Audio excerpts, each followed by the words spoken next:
They gather to play golf, and it brings out quite a crowd. They are there on a sun-drenched summer day, not just to compete, but to raise money for a cause and to honor one of their own in the process. I'm happy to see you wandering around and still here. That's all I'm doing too, is wandering. Yeah. It has no... The man in the middle of it is easy to find because Bob Salmen has no legs.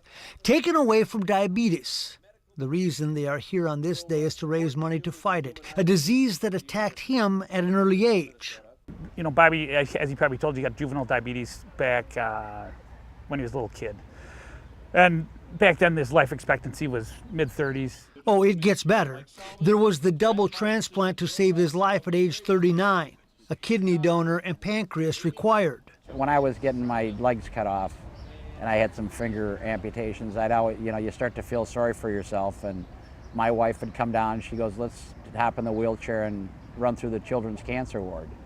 So, there's always somebody who's got it way worse than you do. What he does is where this story keeps getting remarkable. He is an entrepreneur. His specialty, commercial real estate. And every day he's in the office, trying to make a deal, trying to keep a network alive and at the ready.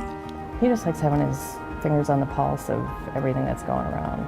He likes to talk to people, and he likes to, just know everything that's going on, who's buying what, who's doing what. Mary Beth knows. She has been his assistant for better than 2 decades. Seen him go through the ups and downs of life, and more importantly, keep coming back. Just really positive, helpful. He's kind of the kind of guy that if you need anything, he knows somebody, he'll find somebody, he'll get to the bottom of it. He's like the guy that'll talk to somebody else, will talk to somebody else, and he'll take care of things, You see, there is a constant in what you hear when you talk to people about Bob. And it's simple. His attitude is what makes you forget he's disabled. You see him on those prosthetics. He's like he's anybody else. He's walking around. They forget real quick, though. Forget real quick. He's walking around. He's laughing. He's smiling. It's real incentive to all of us to keep going. You forget it after about 3 minutes, but you don't have legs. Do you look at that at all? Do you think about that at all? Because it seems like you just go. But it just seems like you come in and you just go to work like it's never affected you. Does it affect you or not? Not really. No. It's